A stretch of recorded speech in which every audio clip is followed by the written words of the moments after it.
साथियों नमस्कार। गौरव ज्ञान धारा में आप सभी का स्वागत है।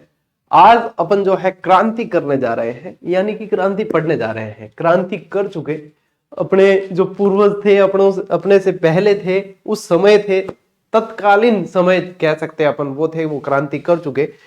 अपन अब इतनी क्रांति कर सकते हैं कि बहुत ज्यादा ठंड लग रही है तो अपने लकड़ियां अलाव जगा सकते हैं और यही क्रांति अपन कर सकते हैं। और मैं हकीकत कह रहा हूं, इतनी ही क्रांति करने का सामर्थ्य अपने अंदर है।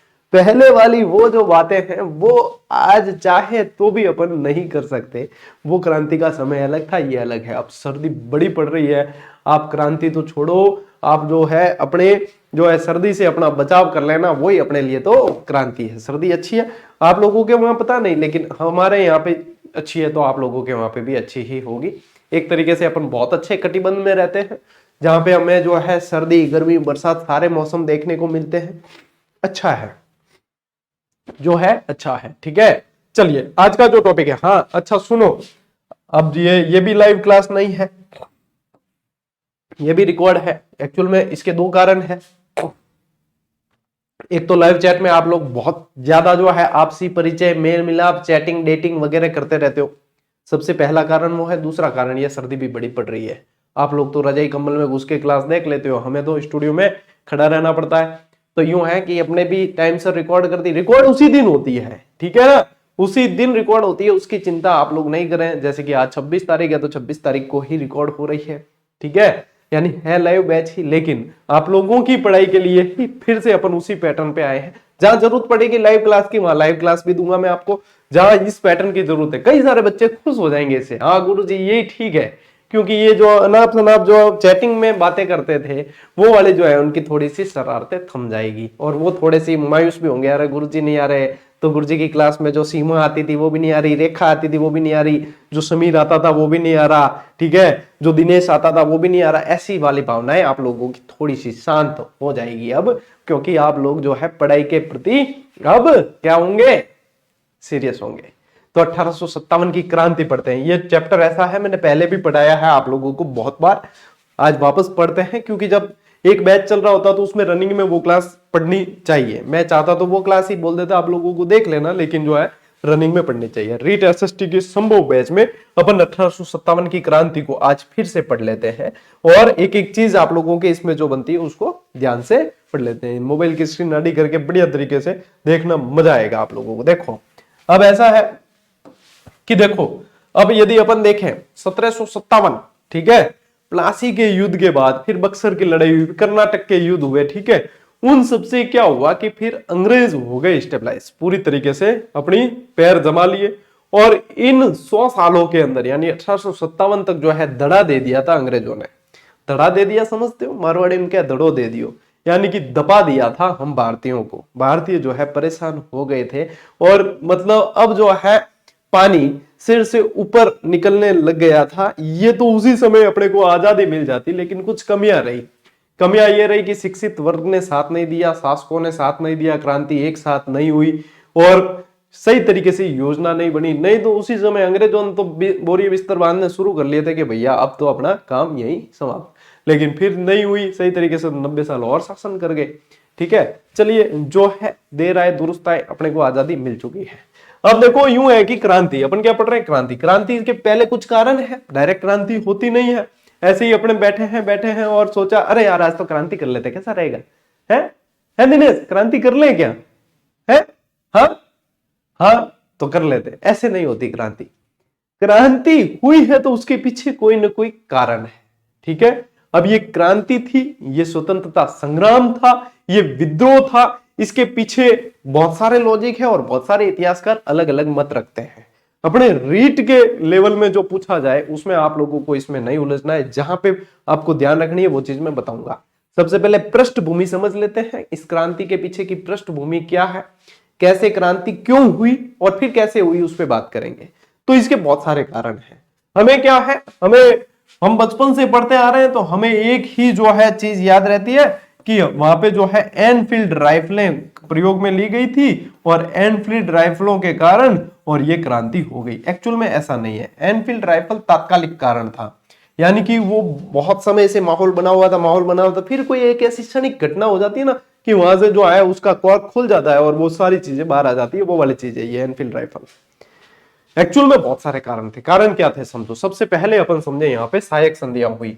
कल की ही क्लास में आप लोगों को मैंने जो है भारतीय राज्यों के प्रति ब्रिटिश नीति समझाई है, ठीक है, उसमें रिंग फेंस पॉलिसी वगैरह सारी समझाई। नहीं देखी किसी ने वो क्लास तो पहले वो देखना।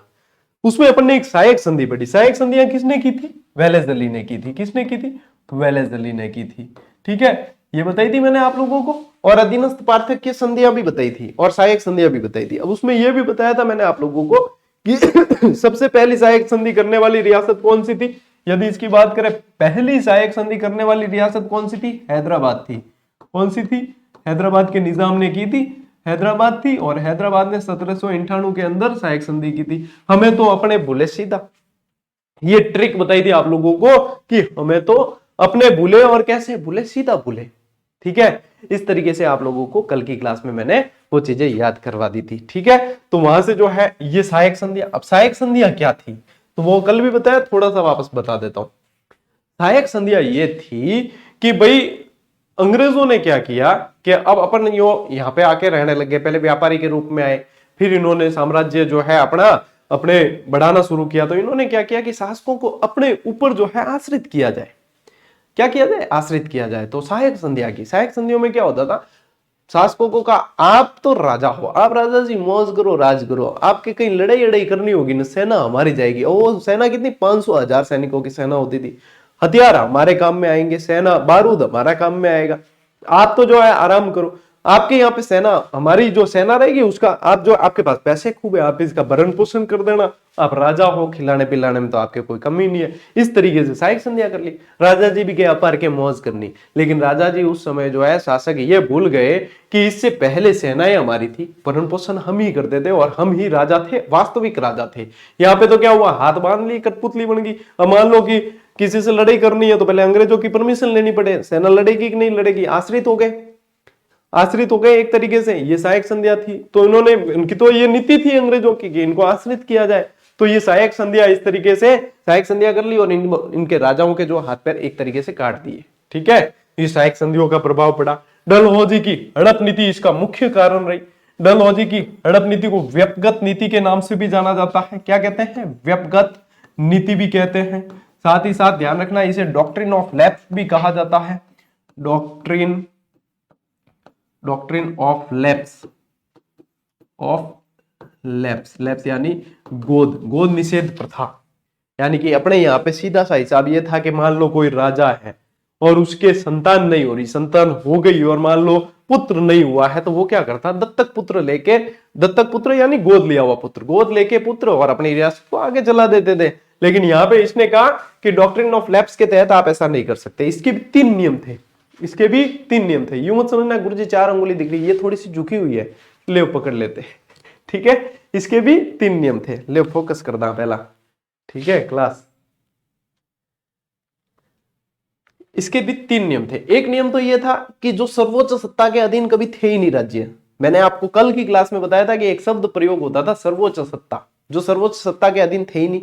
दूसरे जो पेशवा और मराठों के अधीन थे, कभी न कभी रहे हैं। तीसरे जिन्हें स्टेबलाइज ही अंग्रेजों ने किया है, तो जिन्हें अंग्रेजों ने ही बनाया है सनद वनद देके, उनका तो कोई चांस ही नहीं है कि वो स्वतंत्र रहने की बात करें, ठीक है, उनको तो सीधा मिलाया जाएगा। दूसरे जो इनके अधीन थे ना, पेशवा और मराठों के अधीन, उनको यह कह दिया गया कि आप गोद नहीं ले सकते भाई, आपके जो है लीगल पुत्र है तो ही आप आगे शासन बढ़ा सकते हो, नहीं तो नहीं। ऐसे कैसे झांसी को हड़पा था इन्होंने, झांसी को इसी तरीके से हड़पा था, है ना। गंगाधर राव थे तो उनको भी जो है उनके पुत्र नहीं था, तो फिर उनके ऊपर ये इन्होंने आरोप लगा दिए, ठीक है। तो वहां पे अपने को ये ध्यान में रखना है, ठीक है ना।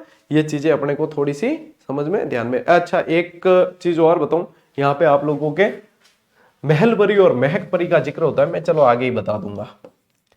महलपरी और महकपरी, ठीक है। महलपरी और महकपरी, एक है बेगम हजरत महल और एक है आपके झांसी की रानी लक्ष्मीबाई। जिसमें महलपरी ल आ रहा है वो लक्ष्मीबाई है, ले आ रहा है वो लक्ष्मीबाई है। ये महलपरी जिसके लिए काम में लिया है ना, लक्ष्मीबाई। बीच में इसलिए बता रहा हूं क्योंकि याद आ गया तो बता देता हूं, भूल जाऊंगा नहीं तो बताना। महकपरी जो है वो बेगम हजरत महल है, बेगम हजरत महल। ठीक है, आज जो वन लाइनर पढ़ रहे हैं उनके बिल्कुल एग्जाम अप्रोच के अनुसार ही दे रखा है। यदि एक्स्ट्रा चीज भी मैं इसमें बताऊंगा क्लास में तो बहुत सारी जगह दिए मैंने, वहां पे आप नोट डाउन कर लोगे। ठीक है, यही चीज मैंने आप लोगों को स्टार्ट से कह रखी है ना। तो ये चीज बार बार इसके बारे में आप जो है कंफ्यूज नहीं हो, डिस्टर्ब नहीं हो। ठीक है, एक होता था कुशासन का आरोप लगा के डलहौजी की नीति में, इस कुशासन का आरोप लगा के जिसको हड़पा था वो था अवध। ठीक है, अवध को जो है कुशासन का आरोप लगा के हड़प लिया कि आपको तो शासन करना ही नहीं आता, आप जो सही तरीके से शासन नहीं करते। यहाँ पे वाजिद अली शाह थे, ठीक है, जिनकी बेगम थी बेगम हजरत महल। फिर बिरजिस कादिर बाद में जो है इनका उत्तराधिकारी था, ये ध्यान रखना। तो इस अवध को जो है कुशासन का आरोप लगा के हड़प लिया। और भी नीतियां जैसे कि नाना साहब की पेंशन बंद कर दी, नाना साहब की पेंशन बंद कर दी इनने, पेंशन बंद की। पेंशन बंद इसलिए की गई, इन्होंने कहा कि ये तो जो है पेशवा साहब को दी जाती थी, आपको नहीं दी जाएगी। ठीक है, ये तो जो है अपने पेशवा को दी जाती थी, आपको जो है पेंशन नहीं दी जाएगी, ऐसे करके ये बंद कर दी। एक 1849 के अंदर एक कानून और बनाया, 1849 में एक कानून बनाया जिसके तहत जो है बड़े बहादुर शाह जफर जो मुगलों का सम्राट था, मुगल सम्राट था, वो बहादुर शाह जफर का उत्तराधिकारी जो था जवा खां, उसे बोल दिया कि भाई उनको जो है लाल किला खाली करना पड़ेगा। यहाँ पे जो है इनको कि इनको क्या कहा, लाल किला जो है खाली करना पड़ेगा, लाल किला खाली करो, लाल किला खाली करना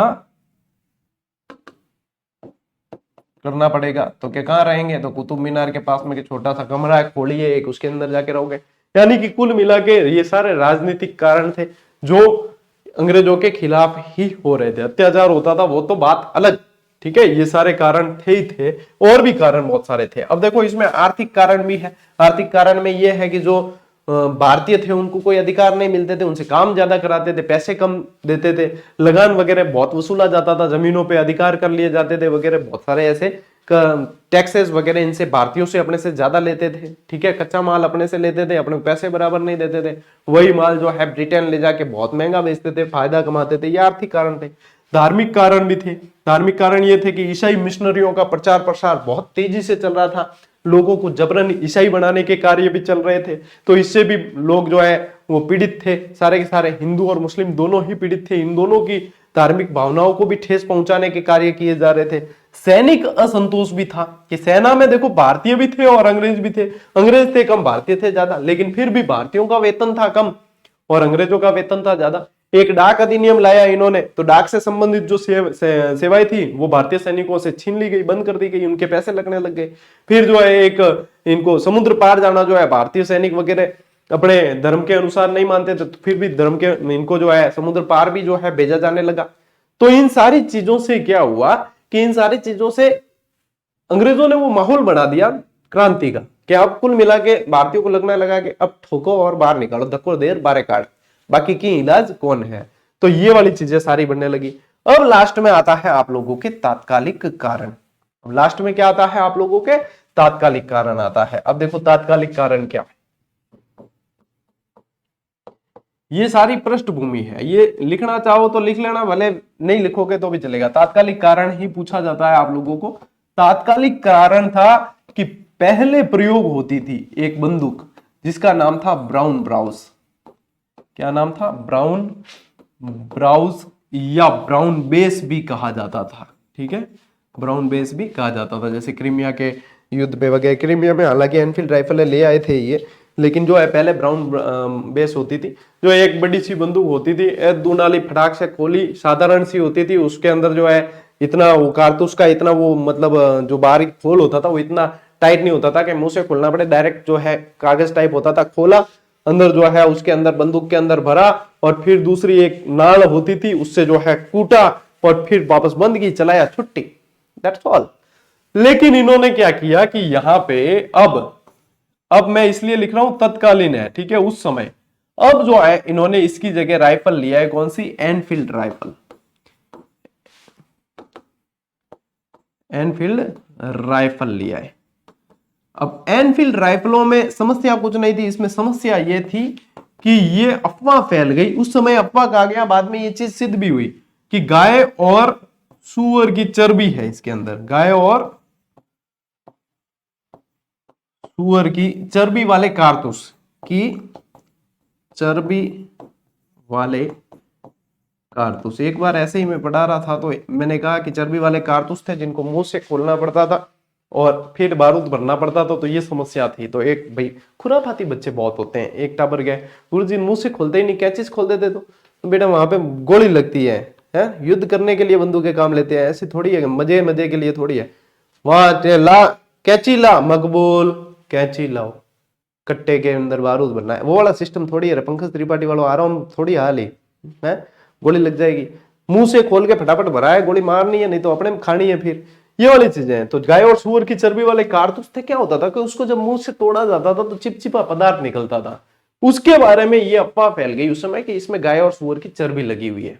अब गाय भारतीय यानी कि हिंदू, ये कहें अपन कि गाय जो है हिंदू ग्रंथों में, धार्मिक ग्रंथों में पूजनीय मानी गई और उसका जो है मांस निषेध था, और सुअर जो है मुस्लिमों के लिए उसका मांस निषेध था। तो दोनों की धार्मिक भावनाएं आहत हुई और ये खबर फैल गई। बाद में ये कहते हैं कि ये चीज सिद्ध भी हुई, इसकी जांच के लिए एक कमिटी भी बनी थी, ठीक है। वीए स्मिथ, वीए स्मिथ और जॉन विलियम के ऐसे नाम है, जॉन विलियम के, इन दोनों की जो है एक सम्मिलित कमिटी बनी थी इन दोनों की अध्यक्षता में, और फिर बाद में उसमें यह चीज मानी भी गई थी कि हाँ गाय और सुअर की चर्बी इसके अंदर लगी हुई थी, ठीक है। तो वैसे एनसीईआरटी के अंदर ये चीजें बहुत अच्छी तरीके से और मेंशन भी है, लेकिन इतनी कब पढ़ोगे आप, क्योंकि उसे पढ़ना यानी कि वो भी चुनौती ही है, बहुत सारी चीजें अंदर होती है। तो यहाँ पे मैं चीज समझा रहा हूँ, उसको ढंग से समझ लो। ये थी, ये चीजें जो है फैलने लगी, ठीक है, ये चीजें फैलने लगी। अब इससे क्या हुआ कि सबसे पहले एक घटना हुई मंगल पांडे वाली, ठीक है, मंगल पांडे वाली घटना हुई, वो मैं अभी आगे बताता हूं आप लोगों को, और उसी के साथ में मैं स्टोरी भी बताऊंगा। फिर बाद में कैसे क्या हुआ, ये क्रांति वगैरह ये सारी बताएंगे। अभी तक आपको क्या ध्यान रखना है कि ये तात्कालिक कारण ये था और इसी से जो है फिर अपने क्रांति की शुरुआत हो गई। बाकी चीजें आप साथ साथ जैसे चलते रहेंगे वैसे बताऊंगा। ले इसका स्क्रीनशॉट नहीं लिया था, लेना चाहो ले लो फटाफट, अब इसका भी लेना चाहो तो ले लो फटाफट।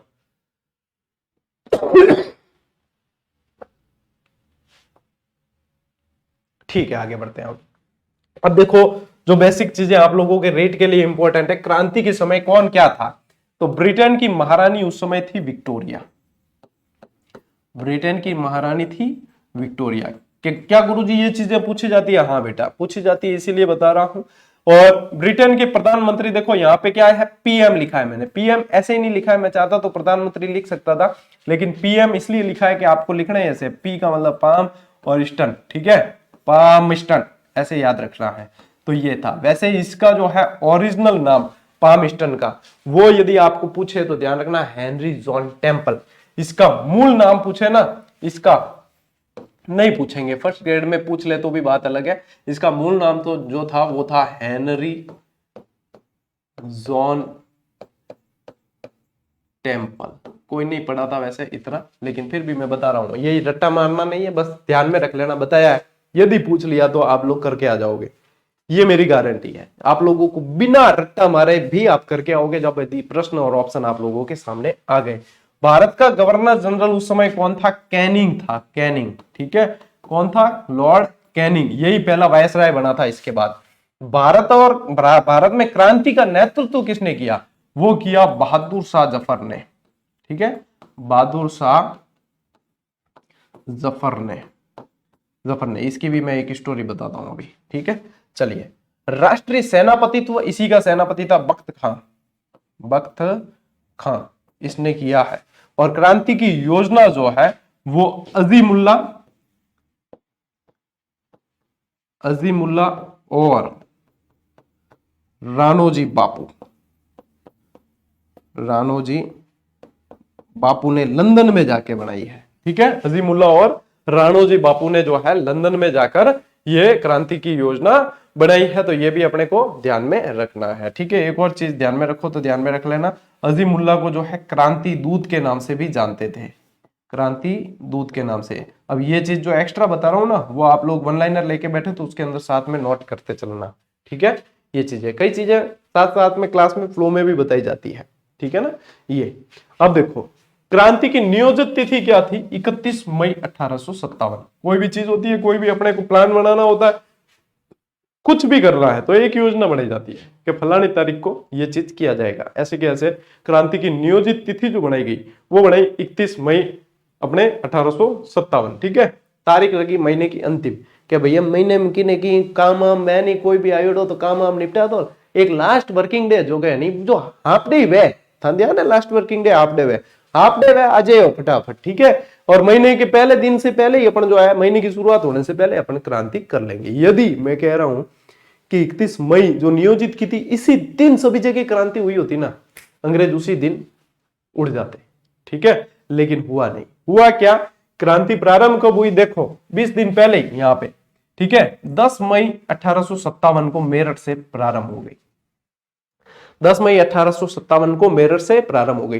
अब ये वही चीज है कि आप लोगों को डेट तो दी है कि भैया आप लोगों के 30 जनवरी को एग्जाम होगा, और एग्जाम आप लोगों का जो है ले लिया अपने 5 जनवरी या 10 जनवरी को, तो आधों को तो सूचना ही नहीं मिलेगी, क्योंकि वो तो भरोसे उसके, वो तो तैयारी उसके हिसाब से कर रहे हैं। जिनको सूचना मिलेगी उनका भी पेपर ठीक नहीं होगा, क्योंकि वो तो उसके अनुसार तैयारी कर रहे हैं। वही चीज यहाँ पे भी हुई, इनका भी पेपर ठीक नहीं हुआ, इनका भी पेपर ठीक नहीं हुआ। यानी कि ये क्रांति जो है वो सफल बाद में इसीलिए नहीं हो पाई थी। लेकिन अपने को ध्यान रखनी है कि अपने क्रांति की दिनांक क्या है, शुरू कब हुई है, 10 मई 1857 मेरठ से हुई है। ठीक है, मेरठ से हुई है।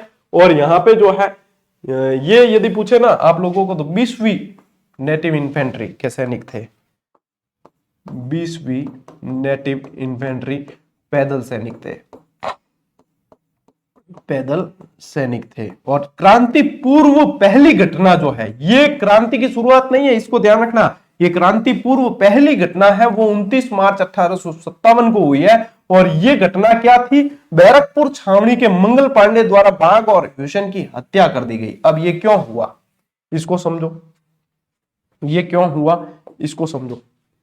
क्या हुआ, मंगल पांडे पंडित जी, ठीक है, और उस समय ये जो भी चीजें बता रहा हूं मैं एनसीईआरटी के अकॉर्डिंग बता रहा हूं। ठीक है, उसको उसके अनुसार ही देखना है और उस स्थिति को आज की स्थिति से मैच नहीं करना है, ये बताना जरूरी है। क्योंकि कई लोग जो है ना उसको क्लास की ढंग से नहीं लेके और अलग ढंग में ले लेते हैं। तो ये एनसीईआरटी के अनुसार है और वहां उस समय की स्थिति और आज की स्थिति में बहुत फर्क है, क्योंकि आज जो है अपन संविधान के अनुसार चलते हैं सभी। तो वहां पे उस समय क्या होता था कि जातिवाद ज्यादा था, ऊंच नीच ज्यादा थी। तो मंगल पांडे जो है पंडित जी थे, सुबह सुबह नहाने जाते थे, और नहाने जाते तो सुबह सुबह जो है एक कोई व्यक्ति मिल गया जिसको उसमें बताया कि वो जो है निम्न कुल का है, निम्न जाति का है। तो उससे जो है उनकी बहसबाजी हो गई, बहसबाजी हो गई और जो है कुछ ऐसा इंसिडेंट हुआ। तो फिर उसने भी, व्यक्ति ने भी मंगल पांडे को कह दिया, क्यों पंडित जी, यहां तो बड़ी आप मतलब ये ऊंची जाति नीची जाति बता रहे हो, और वहां पे जो आप मुंह से जो है गाय के चर्बी वाले कारतूस काट रहे हो, उस समय आपका धर्म भ्रष्ट नहीं हो रहा। अरे भाई साहब, पंडित जी की खोपड़ी खिसक गई मंगल पांडे की, क्या बात कर रहा है तू, बिल्कुल सही बात कर रहा हूं, यदि आपको विश्वास नहीं है तो जाकर पता कर लो। पंडित जी की खोपड़ी खिसकी, उसी समय जो है वहां जाते हैं, फिर इधर उधर पता करते हैं, पता चलता है कि वास्तव में ये तो चीज, ये तो चर्बी वाले कारतूस है, हमारा तो धर्म भ्रष्ट कर लिया। और इसी जो है आवेश में मंगल पांडे ने जो है फिर बैरकपुर छावनी के, ये वैसे मंगल पांडे है तो कहां के, गाजीपुर यूपी के थे, लेकिन बैरकपुर छावनी में तैनात थे उस समय। बैरकपुर छावनी के बाघ और हुसैन की इस जो है इस घटनाक्रम के बाद में हत्या कर दी। इनका साथ दिया था ईश्वरी पांडे ने, उनको भी जो है वहां पे मृत्यु फांसी दी गई थी। तो इस घटना के बाद मंगल पांडे को जो है फांसी दे दी गई 8 अप्रैल 1857 को। घटना कब की है, 29 मार्च 1857। फिर देखो एक बार क्या हुआ, 8 मई के करीब जो है ये 34वीं नेटिव इन्फेंट्री के 20वीं नेटिव इन्फेंट्री पैदल सैनिक थे, ये 34वीं नेटिव इन्फेंट्री के थे। मंगल पांडे जो थे ना, मंगल पांडे, ये ध्यान रखना, ये 34वीं नेटिव इन्फेंट्री के सैनिक थे। ठीक है, और फिर मेरठ से जो क्रांति की शुरुआत हुई है वो 20वीं नेटिव इन्फेंट्री पैदल सैनिक थे। ये भी बाजार में घूमने गए थे कहीं 8 तारीख के आसपास, तो वहां की औरतों ने जो है इन पे ताना कसा इसी कारतूस को लेकर, और फिर जो है इन्होंने भी वहां से क्रांति कर दी। अब इन्होंने क्रांति की, यहां से जो है मार मूर के ये भी रवाना हुए। सभी का एक ही टारगेट था, चलो दिल्ली, दिल्ली चलो, कि कोई नेतृत्व करने वाला चाहिए, और नेतृत्व कौन करेगा, जो भारत का राजा उस समय हो वो करेगा। सीधे पहुंचे दिल्ली, लाल किले गए। उस समय जो है रमजान का महीना चल रहा था, तो बहादुर शाह जफर जो है सुबह सुबह जो है अपने मुस्लिम भाई बहन जितने भी जो रोजे रखते हैं वो इफ्तार करते हैं सुबह सुबह, इफ्तार ही बोलते हैं उसको।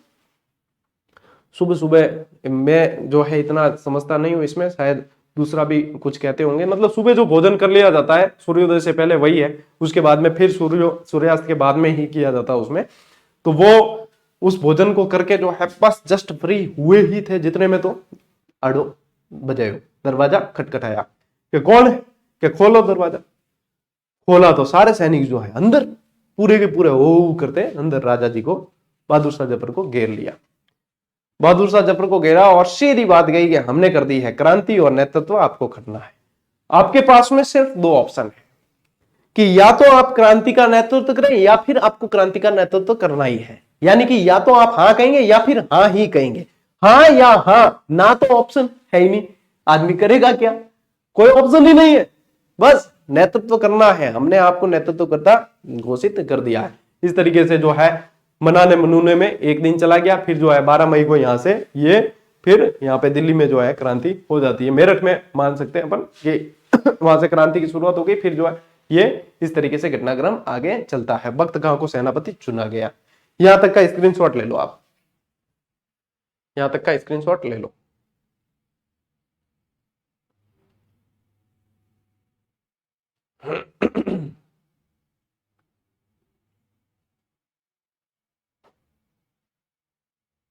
ठीक है, बढ़े आगे। ठीक है, अब देखो क्रांति की योजना ये मैंने आप लोगों को बता दिया, अजीमुल्लाह और राणोजी बापू द्वारा लंदन में बनाई गई। प्रतीक चिन्ह के रूप में कमल और रोटी का प्रयोग किया गया, यह भी ध्यान रखना है। कमल जो है वो प्रतीक चिन्ह था सैनिकों के अंदर, सैनिकों में, यानी कि संदेश फैलाने के लिए इनका प्रयोग किया गया। रोटी जो है वो आम जनता में, रोटी आम जनता में, ठीक है। अब रोटी ऐसे नहीं है कि कहीं एक जगह दिल्ली में मतलब बहुत सारी बना दी, ढेर कर दिया पूरा का पूरा और वहीं से रोटी सप्लाई हो रही है, इधर भी, ऐसे नहीं। रोटी यानी कि थोड़ी रोटियां बनाई, आसपास के गांवों में पहुंचे, चौकीदार से चौकीदार को पहुंचे, उसको कहा कि फिर यहां से वापस थोड़ी रोटी बना के आगे आगे फैलानी है। कि कारण क्या है, क्यों देनी है, वो सारा पता चलेगा, पहले सिर्फ ये करना है, बस इतनी ही बात थी। सांकेतिक चल रहा था सब कुछ काम। और कमल जो है सैनिकों के अंदर, यानी कि कुछ ना कुछ के घटनाक्रम होने वाला है, अंग्रेजों के खिलाफ होने वाला है, ये भी पता है, यानी कुछ ना कुछ होने वाला है। ये सूचना पहुंचा तो सभी जगह कि ये चीज ऐसे है। क्रांति का तत्कालिक कारण ब्राउन ब्राउज की जगह एनफील्ड राइफल। और क्रांति के समय ब्रिटिश सेनापति कौन कौन थे, जो बदलते गए समय के अनुसार वो क्रमशः है। ये कैसा है, क्रमशः, ये क्रमशः बताता हूं मैं।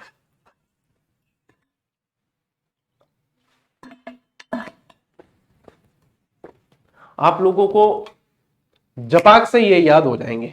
जपाक से कैसे याद होंगे, जपाक यानी कि यहां पे लिखो जपाक, कैसे याद होंगे, ज से जॉन एंसन, प से पैट्रिक ग्रांट और क से कॉलिन कैंपबेल।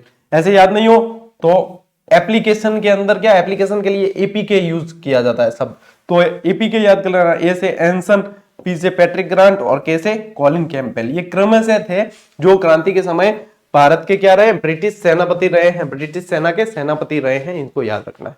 ये उस समय का तत्कालीन नक्शा है। इसमें जो लाइनिंग वाले जो बताई गई एरिया वो है आप लोगों के ब्रिटिश प्रांत, यानी कि अंग्रेजों के अधीन, और बाकी जो अंग्रेजों के अधीन नहीं थे। देखो अपना राजपूताना सीना तान के खड़ा है, जो अंग्रेजों के अधीन था नहीं, ये राजस्थान वाला राजपूताना वाला क्षेत्र। फिर आप देखोगे ये पंजाब है, यहाँ पे ये पटियाला है, ठीक है, यहाँ पे ये लखनऊ है, लखनऊ के जस्ट पास यहाँ पे अवध है, तो अवध का भी क्रांति का विस्फोट जो है वो लखनऊ से होता है, बेगम हजरत महल वाला वो। फिर ये जो है जैसे कि बेगम हजरत महल है, नाना साहब है, ये सब भाग के यहाँ नेपाल जाते हैं, ठीक है। ये कहाँ जाते हैं, यहाँ पे नेपाल जाते हैं, ग्वालियर होते हुए नेपाल चले जाते हैं। यहाँ पे ये पटना दे रखा है, ये बिहार है जहाँ जगदीशपुर आरा के अपने कुंवर सिंह को पढ़ेंगे, ठीक है ना। ये सारे जो है अपने को ये पे जितने मतलब स्थान है वो थोड़े थोड़े ध्यान में रखने हैं कि कौन सा कहाँ पे है, उड़ीसा है, ठीक है, ये ध्यान में अपने को रखने हैं। और ये प्रतीक चिन्ह के बारे में ही जानकारी दे रखी है, ठीक है। एक बार स्क्रीनशॉट लो, फिर अपन बढ़ते हैं आगे।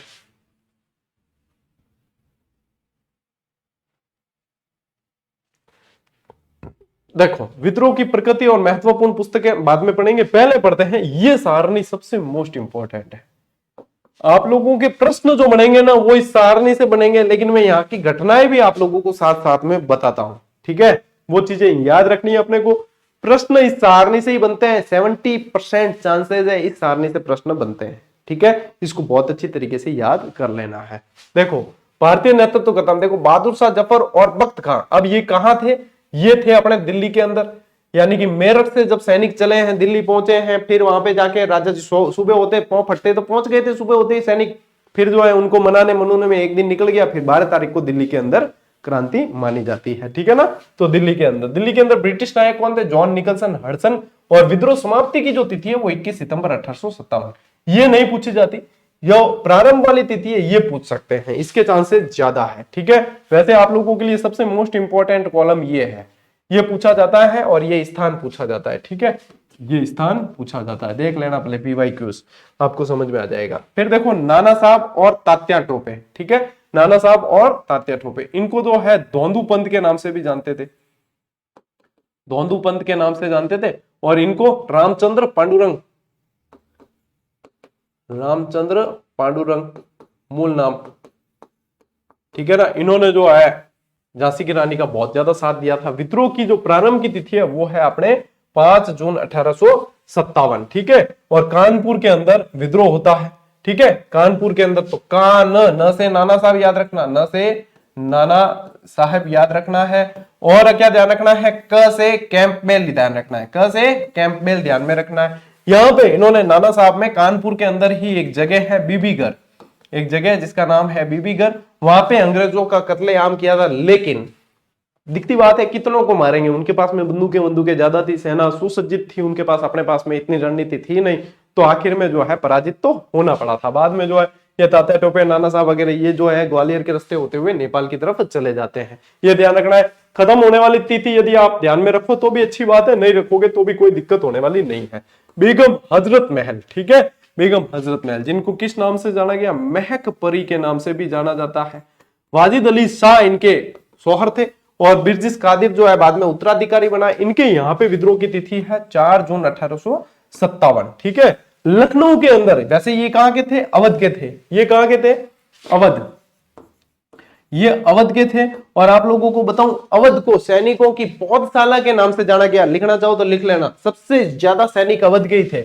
अवध को क्या कहा गया? सैनिकों की पौधशाला, सैनिकों की पौधशाला इसे कहा जाता था। ठीक है, क्योंकि सबसे ज्यादा सैनिक यहीं से भर्ती होते थे। तो इन्होंने भी अंग्रेजों से बहुत जबरदस्त जो है संघर्ष किया है, लेकिन आखिरकार जो है बाद में पराजित होकर इनको भी जो है कहा नेपाल की तरफ प्रस्थान करना पड़ता। इनके सामने कौन थे? Henry Lawrence Campbell. ठीक है, मार्च 1858 जो है यहाँ पे विद्रोह समाप्ति की तिथि है। बेगम हजरत महल से संबंधित ये चीजें आप लोगों को ध्यान में रखना है। ठीक है ना, चलिए आगे बढ़े अपन। एक चीज और अवध के बारे में अपने को ध्यान में रखनी है। अवध के बारे में देखो, अवध के बारे में मैं अलग से लिखवा देता हूं, ये चीजें पूछी जाती है। अवध, एक तो क्या देखोगे? सर्वाधिक सैनिक यहीं से थे, सर्वाधिक सैनिक, तो इसीलिए इसको क्या कहा गया? सैनिकों की पौधशाला।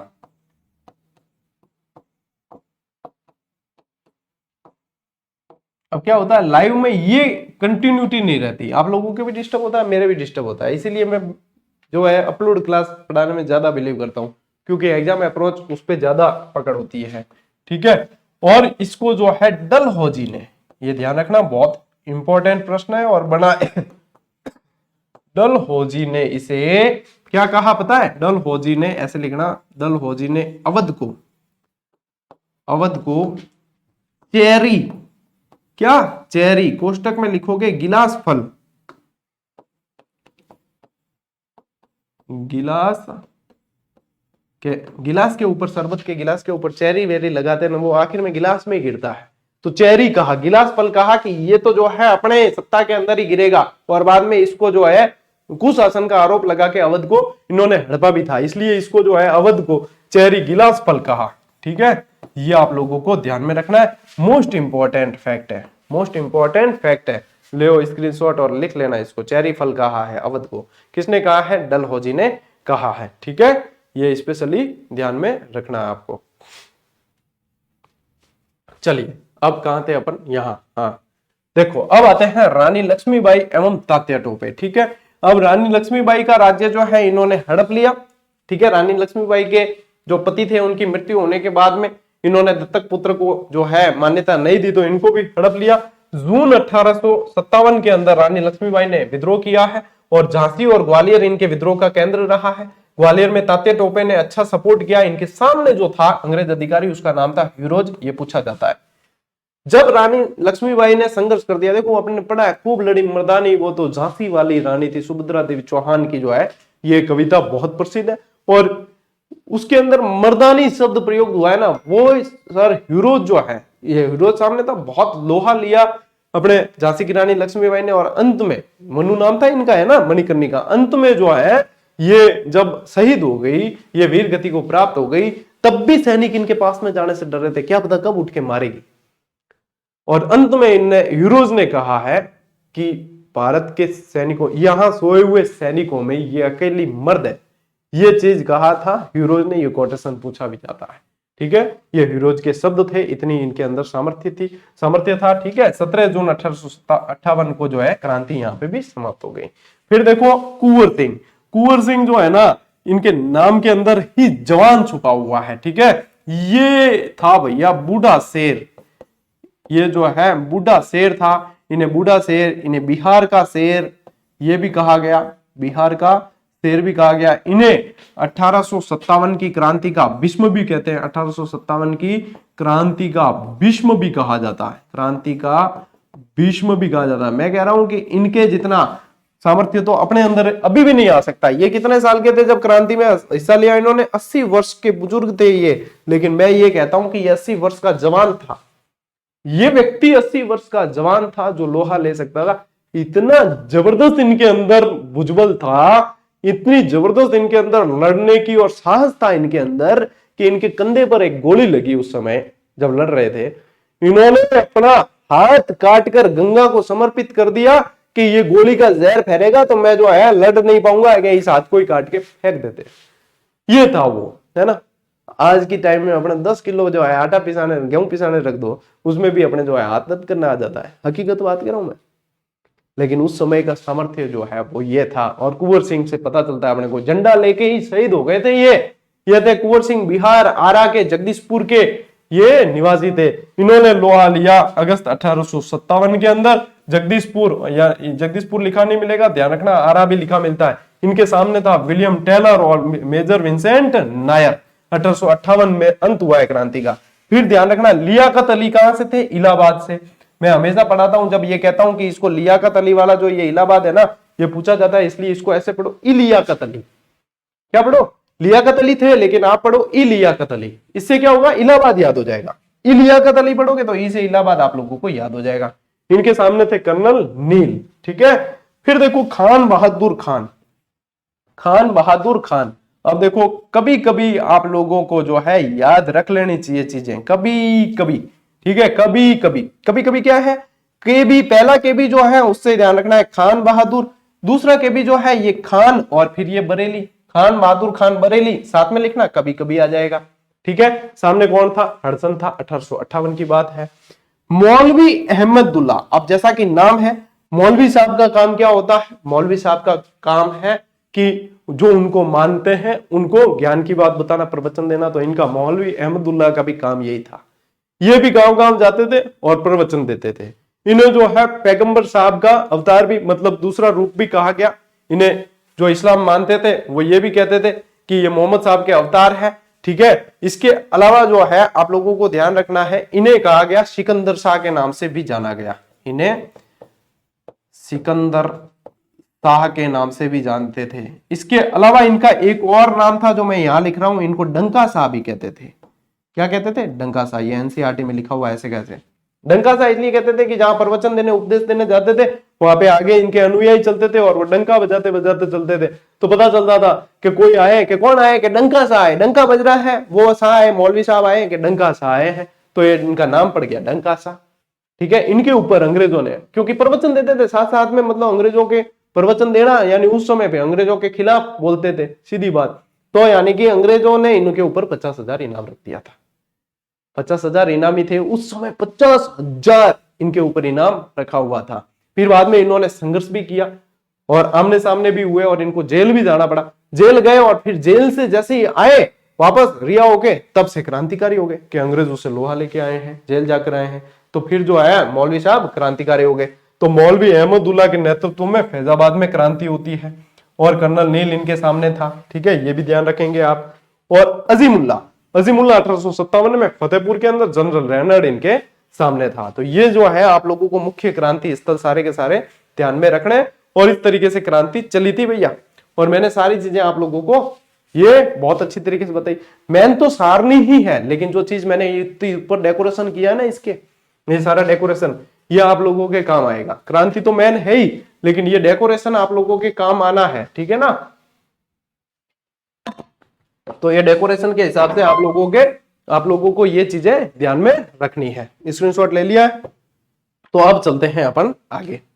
ठीक है, देखो अब विद्रोह की प्रकृति की बात करते हैं कि आप लोगों को क्या बोलते हैं कि अलग अलग विद्वानों का नाम देकर पूछा जा सकता है कि इसके अनुसार क्या था विद्रोह, इसके अनुसार क्या था विद्रोह, ये पूछ सकते हैं। ठीक है, तो यहां पे देखो विद्रोह की प्रकृति, जॉन लॉरेंस और सिले क्या कहते हैं कि ये पूर्णतः सैनिक विद्रोह था। क्या कहते हैं कि सैनिकों का विद्रोह था, पूर्णतः पूरी तरीके से सैनिकों का ही था, कि बीच में आम जनता वगैरह कुछ नहीं थी। ये कहता कौन है? ये कहते हैं सर जॉन लॉरेंस और सिले। अब आप लोगों को ये ध्यान रखना है कि विद्रोह हुआ अंग्रेजों के जो है भाई पतलून फट गई थी, और फटेगी तो क्या करेंगे, सिलेंगे। तो वो पूरी तरीके से फट गई थी, यानी कि पूर्णतः। ठीक है, पूर्णतः यानी कि पूरा, और यहां से ये ध्यान रखना है सिला। ठीक है, पूरी सिलाई करवानी पड़ेगी। बस ये है कि उस समय बोरिया बिस्तर बांध के जाने वाले थे, लेकिन हुआ ये कि अपनी क्रांति एक साथ नहीं हुई। मेन चीज समस्या ये थी। तो ये जो है सैनिक विद्रोह किसने कहा है पूर्णतः? सर जॉन लॉरेंस और सिले ने। एलियार रीज क्या कहते हैं कि ईसाई धर्म के विरुद्ध धर्मयुद्ध हुआ है, क्योंकि उस समय देखो ईसाई मिशनरियों का प्रभाव बहुत ज्यादा था। ईसाई मिशनरियां जो है अपने पूरे चरम पर थी और जबरन ईसाई बनाए जा रहे थे सारे के सारे। तो जैसे ही विद्रोह हुआ तो यहाँ अलग अलग विचारधारा के लोग अपनी अपनी तरफ से कहते हैं। तो यहाँ पे इन्होंने कहा एलियार रीज ने कि ये जो है ईसाई धर्म के विरुद्ध धर्म युद्ध था एक तरीके का। और धर्म युद्ध कैसे धर्म युद्ध? कि ये जो है हिंदू और मुस्लिम, इन दोनों ने ईसाइयों के विरुद्ध धर्म युद्ध किया, क्योंकि इस क्रांति में हिंदू और मुस्लिम दोनों ही जो है डट कर लड़े हैं और भाई भाई की तरह साथ मिलकर लड़े हैं। ठीक है, तो यहाँ पे ये चीज ध्यान रखनी है। होम्स क्या कहता है? ये होम्स वाला बहुत इंपॉर्टेंट है, पूछा जाता है। होम्स कहता है कि ये सभ्यता और बर्बरता का संघर्ष है। सभ्यता किसको बताया पता है? खुद को बताया है सभ्य।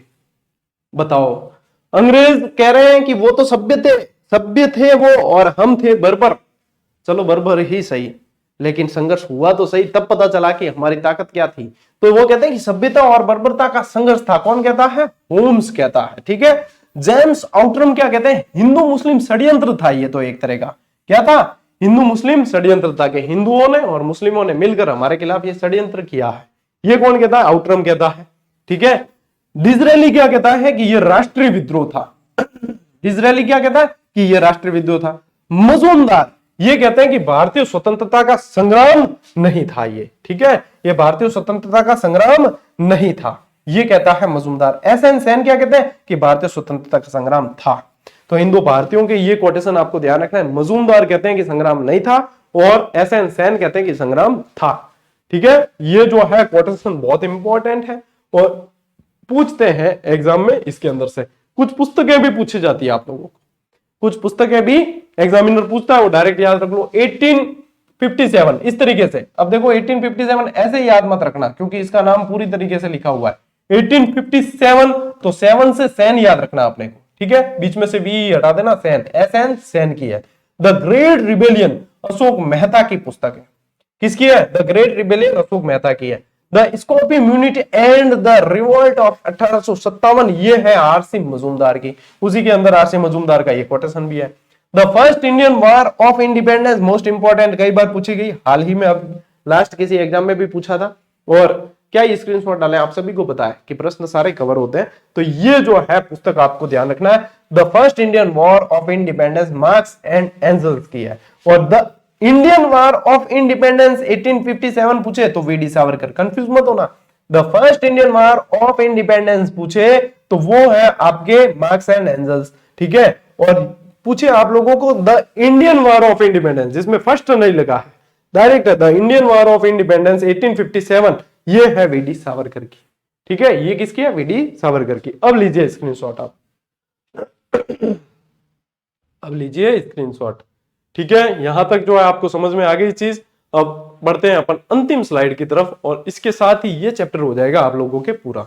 और 1857 की क्रांति में यदि आप लोगों की सवाल बनता है, जो जो चीजें मैंने आप लोगों को स्टोरी बताई, जहां जहां एक्स्ट्रा फैक्ट बताए, उनको आप नोट कर लें, क्योंकि कई चीजें ऐसी होती है कि सारी की सारी यदि हम किताब में देने लगे तो किताब वो जो है आपको एग्जाम अप्रोच के अनुसार नहीं रह के ग्रंथ बन जाएगा, और हम ग्रंथ बनाना नहीं चाहते। हमारा पढ़ाने का उद्देश्य ये एग्जाम अप्रोच के अनुसार सिर्फ उतना पढ़ना है जितना एग्जाम में जरूरी है, क्योंकि विद्वता के लिए जीवन पढ़ा है। लेकिन यदि सिलेक्शन नहीं हुआ तो विद्वान बन के भी क्या कर लोगे? जब आप लोगों की कोई मानना नहीं है, आप लोगों को कोई गिनना नहीं है, तो आप विद्वान बन के करोगे क्या? इसलिए पहले लीजिए सिलेक्शन, सिलेक्शन ले लिया, उसके बाद में दुनिया आपकी विद्वता मान जाएगी। और ये जो एक्स्ट्रा चीज मैं बता रहा हूं, जो एक्स्ट्रा मिल गई क्लास में, उसको उसी के अंदर आप लोगों को नोट कर लेना है। कई जने ये कहते हैं ना सर के उस जगह पे, उस पेज पे सर जगह नहीं है। अरे भैया, जगह नहीं हो ना तो हम क्या करते हैं पता है? हम पास में रखते हैं एक्स्ट्रा पेज, और उसकी किनारे पर लगाते हैं अपने फेवी स्टिक, और उसके ऊपर लिखते हैं और उसको वहीं पे चिपकाते हैं। कभी समझ ना हो मेरे से आकर पूछा करो तुम कि कैसे करें, उसी पेज को वहां पे चिपकाते हैं एक्स्ट्रा नोट्स, और वो क्या बढ़िया शानदार अपने वो कलेक्शन हो जाता है कि उस कलेक्शन को जो है अपने मतलब लेमिनेट करवाने की इच्छा होती है कि इसको लेमिनेट करवा के कहीं बढ़िया अलमारी में सजा के रखें, ऐसा कलेक्शन तैयार होता है। अब देखो, बहाने बनाने को तो मतलब इतनी है, उसमें तो जगह ही नहीं है, क्या करें? अरे इलाज अपने पास में होता, दिमाग तुम्हारे पास में, दिमाग तो है ना, 1350 ग्राम का दिमाग मेरे पास है, 1350 ग्राम का तुम्हारे पास भी है। बस ये है कि कौन कितना इस्तेमाल करता है उसके ऊपर डिपेंड। साइड में लगाओ ना ग्लू थोड़ा सा, और किनारी जो है वहां चिपका दो, ये बन गया आपके पास में एक्स्ट्रा पेज, और ये बन गया जगह। यही तो होता है। बेटर कलेक्शन कैसे होगा? सब चीजें जो है आप तो ऐसे तो फिर इंटरनेट पे दुनिया भरी पड़ी है जानकारी की, आप एक चीज लिखकर सर्च करो 20 साइट आएगी। एग्जाम अप्रोच के अनुसार जो चीज बताई जाए ना, उसको जो है बढ़िया तरीके से लिख लिया करो। कई जने जो है ना ये रोने रोते हैं, मैं कहता हूं इसको रोने रोना। रोने रोने वालों के सिलेक्शन नहीं होते हैं। सिलेक्शन किसका होता है? चुपचाप जो है बढ़िया काम कर लेता है, क्या हाँ ऐसे नहीं तो ऐसे सही। तो अगली बार से जो ये चीज सुन रहे हो और देख रहे हो, वो ऐसी कमेंट तो कतई नहीं करेंगे और सीधा काम करके बताएंगे। ठीक है, चलिए। रानी लक्ष्मीबाई की मृत्यु पर क्या कहा गया था? भारतीय क्रांतिकारियों में यहां सोई हुई औरत अकेली मर्द है। किसने कहा? जनरल यूरोज ने, जो इसके सामने लड़ा था। इनकी स्टोरी मैंने आप लोगों को बता दी। 1857 की क्रांति से पूर्व ऐसी ही घटना 1817 के अंदर जो है खुर्दा, जो उड़ीसा के अंदर पड़ता है, वहां पे भी हुई, लेकिन ये इतनी व्यापक नहीं हो पाई, क्योंकि ये जो है सीमित क्षेत्र में होके जो है इनकी कोई नीति नियोजन योजना वगैरह नहीं बनी, कोई नियोजित तिथि वगैरह नहीं थी, तो ये व्यापक नहीं हो पाई। 1857 की क्रांति से संबंधित द रिलीफ ऑफ लखनऊ नामक चित्र, ये पुस्तक नहीं है, ये ध्यान रखना। ये एनसीईआरटी के अंदर भी चित्र दे रखा है ऐसे का ऐसे, ये पुस्तक नहीं है। ये चित्र किसने बनाया? ये ऐसे का ऐसा सवाल आया था, थॉमस जॉन्स बार्कर ने बनाया। मोस्ट इंपोर्टेंट सवाल है। ठीक है, और देखो 1857 के बाद भारत में गवर्नर जनरल का पद समाप्त करके वायसराय का पद बना दिया। और प्रथम वायसराय कौन बना था उस समय? फिर कैनिंग बना था। कौन बना? प्रथम वायसराय कैनिंग बना। ठीक है, अच्छा यहां लिखी हुई है, भारत का प्रथम वायसराय लॉर्ड कैनिंग बनाया गया। इसे जो है भारत का दयालु गवर्नर जनरल या दयालु वायसराय भी कहा गया। दयालु वायसराय भी कहा गया। कारण यह था कि 1857 की क्रांति में कई व्यक्तियों पर जो है केस दर्ज हो गए थे, बहुत सारे। फिर जो है यहां पे मैंने कहा ना 1857 की बाद में एक नीति आई थी अंग्रेजों की, बराबर की नीति, है ना। तो बराबरी का दर्जा देने की तरफ इन्होंने प्रयास करने शुरू कर दिए थे। तो उस समय जो है इसने सारे के सारे जो केस जिसमें दर्ज हुए थे वो हटा दिए थे, और सैनिकों को या जनता को जो जिस पे केस दर्ज हुए थे उन्हें रिहा कर दिया था। इसलिए इसे दयालु गवर्नर जनरल या दयालु वायसराय के रूप में भी जाना गया है। ये चीजें जो है आप लोगों को ध्यान में रखनी है। अब ले स्क्रीनशॉट। इसी के साथ आज की ये क्लास आप लोगों के पूरी हुई। आज का ये चैप्टर भी आप लोगों के पूरा हुआ। 1857 की क्रांति का कल अपन ने पढ़ी थी भारतीय राज्यों के प्रति ब्रिटिश नीति। 2 चैप्टर 2 क्लास में ही पूरे हो गए हैं आपके, यानी कि कोर्स आपके चल रहा है बिल्कुल प्रॉपर स्पीड के साथ। और हमारा टारगेट भी यही है कि समय पे इसको पूरा किया जाए, आपको रिवीजन का टाइम भी दिया जाए। ठीक है, बढ़िया तरीके से पढ़ेंगे और बढ़िया तरीके से आगे बढ़ेंगे, और रिवाइज साथ साथ में करते रहना, रिवीजन साथ साथ में करते रहना। अपन मिलते हैं साथियों अगले वीडियो में, अगली क्लास में। तब तक के लिए राम राम, जय हिंद।